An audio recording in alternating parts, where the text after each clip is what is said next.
Today on CWN, girls basketball had their first scrimmage. And Spanish has a project. I'm Maddie. And I'm William, and today is Monday, October 30th, 2023. Please stand for the Pledge of Allegiance and the pledge to the Texas flag. The Pledge of Allegiance. I pledge allegiance to the flag of the United States of America and to the republic for which it stands, one nation under God, indivisible, with liberty and justice for all. The Texas Pledge. Under the Texas flag, I pledge allegiance to thee, Texas, one state under God, one and indivisible.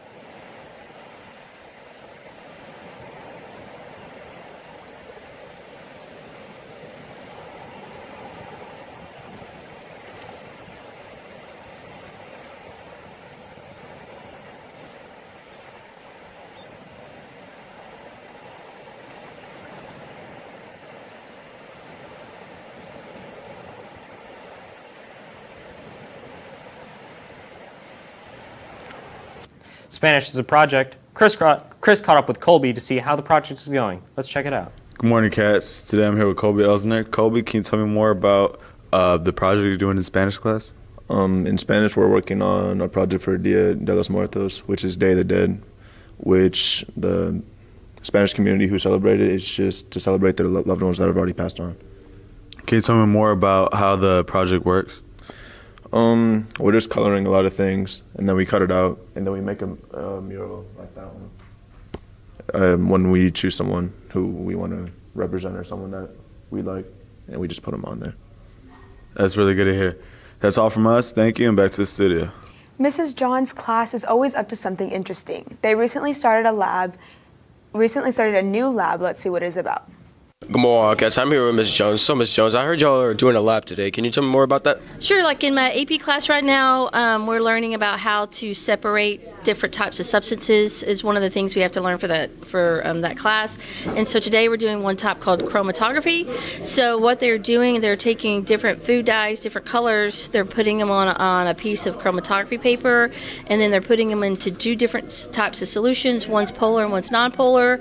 And they're learning how to calculate the RF value and look at that to see if they can identify what type of intermolecular forces are within the food dye based on their results, and then then an opportunity for them to answer some analysis questions. We talked about it in class, but anytime they get to actually do the lab is a better thing. So that's what we're doing today. That's good. Let's take it back to the studio. Now let's send it to Callie with Wildcat Media. Thank you, anchors. Happy Monday. Welcome back to Wildcat Media. Softball had a fun Friday last week in their annual pumpkin decorating competition with Mr. Martinez as the judge. I hear this Friday they're bringing their dogs to practice, so stay tuned for that on their Instagram at Calallen Softball. Congrats to Autumn Garza on volleyball for her 1,000 career assists. That is a very big accomplishment, and I know everyone at Calallen is so proud and excited for her. Volleyball also had their senior night, so make sure to go check out those pictures on their Instagram at Calallen Volleyball. Now that's all from me, and back to the anchors. Thank you, Callie. Now let's send it to Michaela with the rundown on sports right after this quick break. Okay, wearing tights. To be in dress code, your shirt over your tight must come down to mid-thigh or past your fingertips as shown here. Out of dress code is anything shorter than your fingertips. So just make sure your shirts are long enough past your fingertips, mid-thigh. Crocs. In order to wear Crocs to school, they must be in sports mode. So that means the strap is behind your heel. Do not wear your Crocs if the strap isn't behind your heel. Otherwise, you will be dress coded and sent for different shoes. Thank you, Maddie, and good morning, Wildcats. We spoke to Coach Love to see how she's preparing for the upcoming soccer season. Let's see how that's going. Morning, Wildcats, here, Coach Love. So how are y'all prepping for the upcoming season? I think the biggest thing that we're doing for the upcoming season is really just focusing in on our basics, whether that be passing, ball mastery, shooting, coming together as a team, doing some team things as well. And then we really have some girls that are doing a fantastic job of leadership in regards to our seniors that are doing some really good stuff and teaching some of our girls that either haven't played or that have played a little bit and really focusing in on those things. How's y'all's off season going, and are y'all gonna be having tryouts anytime soon? Off season's going well, and so we're just kind of preparing for that season and what that looks like and what the girls want it to look like. And then upcoming, we do have tryouts that Monday and Tuesday after Thanksgiving. And if you already are in our Rank 1 system, so you've been an athlete before, you need to make sure you get your Rank 1 paperwork complete and your physical. If you're not in our system, you need to come see me. You can usually find me in the B gym most days. And then if you have any other questions, you can also ask Coach Lear, who's out in dual credit as well, and we can get you hooked up on our Rank 1 system, because those things must be done before we do tryouts. Thank you for the review. I wish you luck as the season goes on. And with that, back to the studio. Layla spoke to one of our varsity basketball players to see how they've been getting ready for the season. Let's take it to them for more. Hey Cats, I'm here with Abby, girls basketball varsity player. Abby, can you please tell me how you guys have been preparing for this season? Yes, we've been working a lot in the gym, having practice every day, and just going over a lot of our stuff from last year. How does it feel to be on varsity this year? It feels really good. We've all worked really hard to get to where we are on our teams, and it's just exciting. How do you think this season will go this year? I think we have a really good team this year. I mean, we did lose some people, but we still have a lot of our good players, so I think we'll do really good. That's great. Hey Cats, I'm here with Coach Spencer. Coach Spencer, I heard there's a scrimmage going on in Goliad. Can you tell me more about that? Yeah, so we're going to scrimmage Port Aransas, who's a great 2A school, and Goliad, who's number 23 in 3A this weekend. It's a great opportunity for our girls to kind of get an early season test to see where we're at. I know a lot of us are tired of playing against each other over the past 8 days. We have this long stretch of practice, so it'll be good to see where we stack up against some really good opponents, and then prepare ourselves for next week's scrimmage, and then eventually our first game next Friday. How do you feel the girls have been doing this season so far? Good. I'm putting a lot on their plate, and I think they're eating it up. So they are, really buying into what we're trying to do into each other, and continuing to build on the blocks that we've set the past couple of years. So I'm excited for the year. I think we've got a great shot of doing some great things, and so it's just going to continue to rely on what the girls decide they want to do, and that's where we'll be. And when's y'all's first district game? First district game, we have quite a while, against December 12th. I think it's the Tuesday of semester exams. We're at home against Bishop, so kind of the big one, the big rival of the district, and our biggest competition. So excited to see how we do and how we approach that. That's great. Thank you, Coach Spencer. Good luck to the basketball team this season. Back to the studio.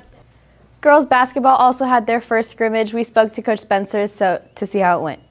Hey Cats, I'm Emma and I'm here with Coach Spencer. So Coach Spencer, your girls basketball had a scrimmage this past Saturday. Can you tell me how that went? Yeah, I thought it went well. We were able to get a lot of kids minutes, move kids in and out of positions, just kind of get a feel on who's strongest where. Played against Port Aransas, who's always a great school, always a great 2A school, and Goliad, who's number 23 in 3A, and came out well. You usually don't keep score in scrimmages, but coaches, we kind of keep it on the side. And so if we would have kept score, we would have won 66-36. So I'll take that as a good start. Perfect. And can you tell me what y'all can do to improve y'all's next scrimmage, which is today? Yeah, so this weekend, watched some film, looked at some adjustments we can make, some things we need to work on that we'll focus on during athletics today to get ready for tonight's scrimmage.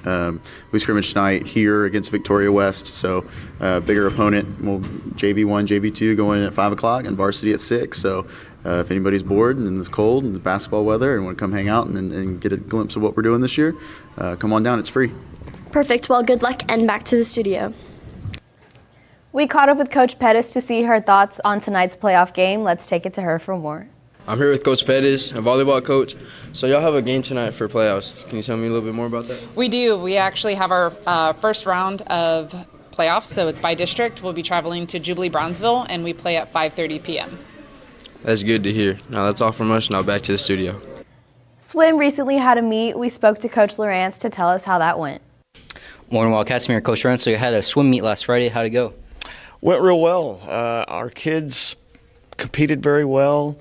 The boys actually got 4th place overall, and the girls got 3rd place overall in the meet. And some of our individual winners were Jenny Pickens, who won all 4 of her events, took home gold medals in all 4 of them.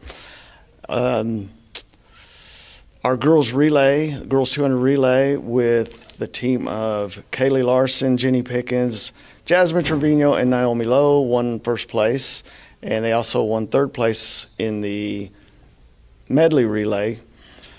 Our boys 200 relay with Cody Welker, Edward Hinojosa, Lev Sikora, and Nico Pickens won second place overall in their 200-meter relay. And a lot of individual great accomplishments, too many to list. But overall, again, I'm really happy with everything that happened at the meet Friday, and it was a lot of fun. Do y'all have any upcoming meets? We do. Our next meet is on a Thursday over in Alice on November the 9th. So we got a week off here. We're going to concentrate on some of the things we know that we need to work on, and we'll be back on Thursday, November the 9th. Good luck with the meet, and with that, back to the studio. And that's the latest on Calallen Sports. Back to you, William. Thank you, Michaela. Now here's James with today's weather forecast after this quick break. Hey Wildcats, remember if you have makeup hours to put in, you could start coming in the mornings from 7:45 to 8:25, or after school from 4 to 5. Saturday school will start October 18th, and if you have absences from extenuating circumstances, your appeals will be due by November 17th. Thank you, and back to the studio. Thank you, William, and good morning, Calallen. Your weather today, sponsored by Baytech and Robinson families. It's going to be a very cold forecast today. For those of you who were outside at the beginning of school, you know how cold it is today.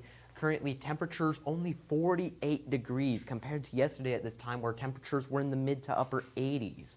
Winds southeast at 20 miles per hour. That is producing a wind chill of just over 41 degrees. So it is much colder than it feels. And looking at the Doppler radar, we don't really see much precipitation save for some showers heading up towards San Antonio. There are some very, very light ones out around the Gulf of Mexico and some that are moving out of our area as conditions hopefully will clear up. Skies will remain cloudy, but we're not looking at much rain throughout the rest of the day. And although we're not going to see much rain, it's going to feel really cold because of just how blustery it will be today. At noon, temperatures will reach 50 degrees, but the wind chill will still be down at 43 with 20-mile-an-hour southeast winds. And then by the time school lets out, those winds will continue. A high of 54 degrees, but a wind chill of 10 degrees below that. And after sunset, the winds will calm slightly with a wind chill of 42 degrees, but the temperature itself will only be at about 48 degrees, and we will see slight rain chances back in the forecast. Halloween is tomorrow, and your trick-or-treat forecast is remaining relatively the same. Around 7 p.m., temperatures will be up at 55 degrees with a wind chill of 48, and by 10 p.m., the temperatures will drop to 50 degrees, and the wind chill as well will drop down to 44. And looking throughout the rest of the week, it's not going to stay cold for long. Tomorrow, the high will be 57, so a nice chilly Halloween. Then on Wednesday, temperatures will be back into the mid-60s at about 65 with light south winds. Then on Thursday, 73 degrees with winds again taking their seasonal direction to the west. That's all on Calallen weather. Let's take it back to the anchors. Thank you, James. And that's all your announcements for today, but now it's time for your joke of the day. So, Maddie, what is a witch's favorite subject? I don't know, William. What? Spelling. For all you social people out there, make sure you're following us on Facebook, Twitter, TikTok, and Instagram at CalallenTV for all the latest updates.